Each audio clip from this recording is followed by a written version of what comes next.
Yo, what up guys, I'm Sammy and welcome back to the Soul Brothers channel, and this is my first impressions look on the UA Flow FUTR X, and I'm really excited about this shoe. So first of all, this shoe is relatively cheap. It's 120 bucks, but the reason I'm so damn excited about it is because, as you guys all know, I love the Curry 8. The Curry 8 is a really nice shoe to play in, but it's pretty expensive, like 160 bucks. And as you guys all know, traction is a very important category for me when I'm playing ball, because I don't want to be sliding around when I'm playing, you know what I mean? I just want a very responsive feeling shoe that's lightweight. So what Under Armour did is they removed the outsole, because, you know, rubber takes up a good amount of weight in a basketball shoe, as well as the midsole, right? And then, of course, they add flow, and then the flow midsole is basically the outsole. And as you guys all know, the Curry 8 has freaking phenomenal traction.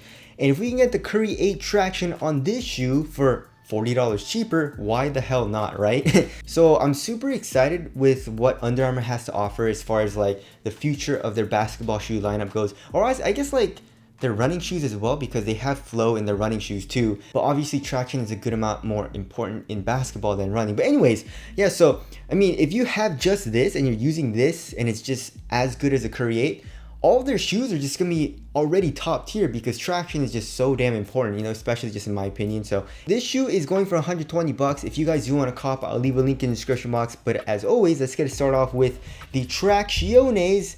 And like I said before, it's pretty much using the same exact pattern as the Curry 8. I actually feel like it's like identical, you know what I mean? So like I said, there is no rubber outsole, and the Curry 8 had phenomenal traction. So I have no reason to believe that this will be a bad traction, right? But I mean, again, like, I don't know how companies have it so that, you know, some shoes have really bad traction and some shoes have really good traction, and obviously that has to do with the rubber compound. So hopefully that's not the case here, but if they're using the same exact foam compound and whatnot, then it's gonna have top tier traction. Of course, the Curry 8 still had pretty good durability too. I wouldn't say it's the best for outdoor use, but it's also like, it wasn't that bad, you know what I mean? So durability also probably is not going to be an issue in the Flow FUTR. And looking in the middle of the outsole, we have a midfoot shank plate. It's just a piece of plastic here. And now moving on to the heel to toe transition, it seems pretty smooth, right? So here in the heel, we have a very curved shape, super rounded, and there's no rubber outsole to cage anything, right? So it's a pretty smooth feeling here in the heel. And if you look here in the forefoot, we have a nice curved shape as well. And look at that, a good amount of forefoot flex. So heel to toe transition, just like in the Curry 8, I feel like it's gonna be very good here in the Flow FUTR X. Now moving on to the cushioning setup, we got full length flow. And I'm not a huge fan of flow, to be honest. In the description, Under Armour says this shoe is supposed to have a very like bouncy, responsive feeling or whatnot, but not really. Like, there's not a whole lot of compression either, especially here in the heel. There's pretty much nothing, right? So I would say a little bit of compression, just a tiny bit. So a cushion feels very underwhelming. I would say it's more, you know, like Under Armour with their cushioning setups in their basketball shoes, they like to have a very responsive low to the ground feel with like no lag, no compression, no bounce or anything like that for some reason. So it's no surprise that this is pretty much the same exact setup. It feels very low to the ground, it feels responsive. Hopefully impact protection is good, but I don't think it's gonna be great. And for some reason, it feels a little bit stiffer than the Curry 8 too. So just keep that in mind. And also, if you look at the insole, there is a red Under Armour logo on top of the insole, and then it's pretty much just a regular Ortholite insole, you know, so nothing special. There is a little bit of foam to it. If you look underneath the insole, there is a pretty stiff struggle board. So stepping comfort also isn't the best, which kind of sucks. Now moving on to the materials. So here in the forefoot, in this colorway, we have a black mesh upper, and it's super soft. There's a little bit of foam padding to it, so it feels nice and cozy, but it's still like really thin, it feels like. So I really like that.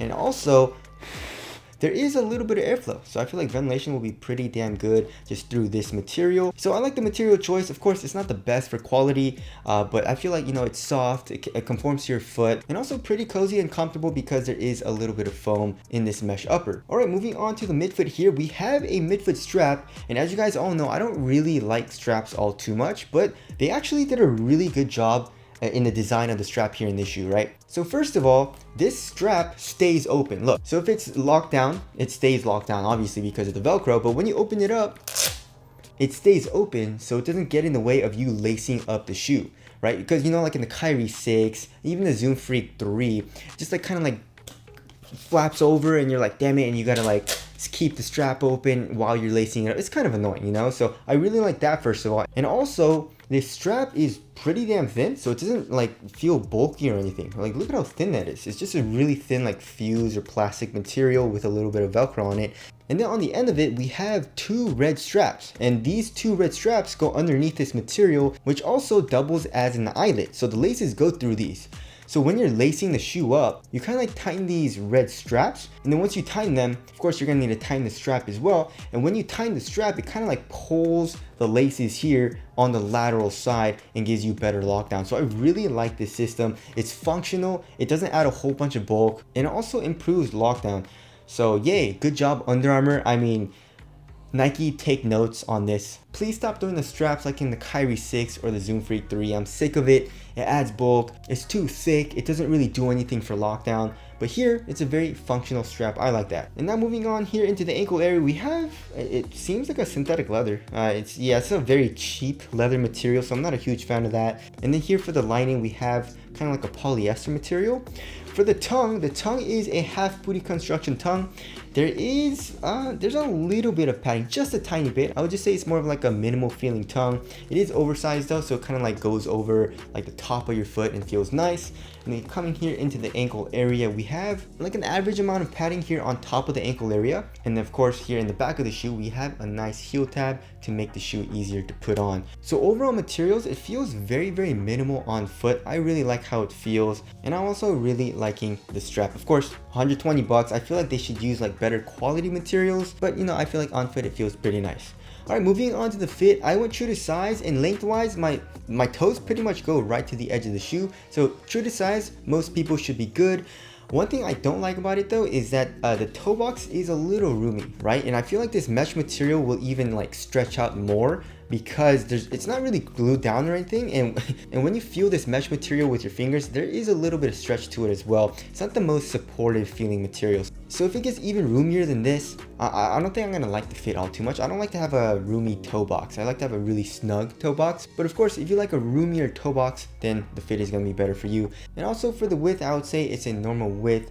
So I mean, it's not a terrible fit right now. I just wish it was a little bit more snug. But right now, for me personally, it doesn't feel like a deal breaker.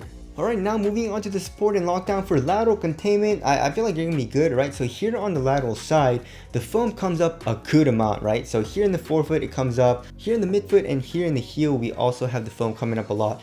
And then like kind of on top of the foam, we have like a plastic piece. I don't know why they added that. I feel like you wouldn't really need that because the foam would be just, you know, that can just act as a sidewall. You don't really need it, but they added it anyway. And of course, we have a midfoot strap as well.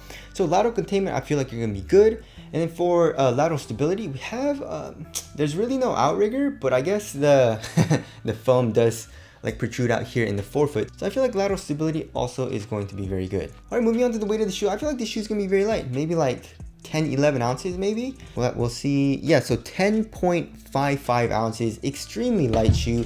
Let's check the right pair actually. 10.41 ounces, so not a whole lot of weight difference between the left and right pair. So quality control is pretty good in this shoe. And yeah, this shoe feels really, really light on foot. And I do have my hopes up. Hopefully this Tration performs just as well as the Create. And if it does, this shoe is going to be a very, very responsive and very light feeling shoe as well. All right, moving on to the aesthetics. I actually really like it. I don't mind this colorway. I think it looks great. And the overall design of this shoe looks great as well. So tell us what you guys think of the aesthetics down in the comment section below. So wrapping things up, I'm very excited to try these out. I'm super excited. One thing that really let me down though is the fit here in the forefoot. Like I said, I like to have a really snug fit, you know, kind of like in the Kyries or even the KDs. And obviously that's just in my opinion. I wish it was a little bit more snug here, but that's about it. Everything else is feeling super nice. I guess I am a little bit disappointed in the cushion as well. But you know, Under Armour always does this where they're like, oh, it's a mixture of hover and flow and micro G blend. It's super bouncy, responsive feeling cushion. And it's like, you get it and it's just, it feels like Phylon, you know what I mean? So I guess I'm not like super surprised about that, but I don't know, like the Create didn't feel terrible, but it just feels a little bit stiffer in this shoe for some reason.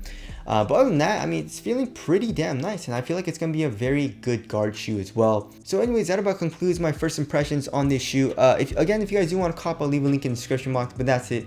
Thank you guys for watching, and I'll see you guys in the next one.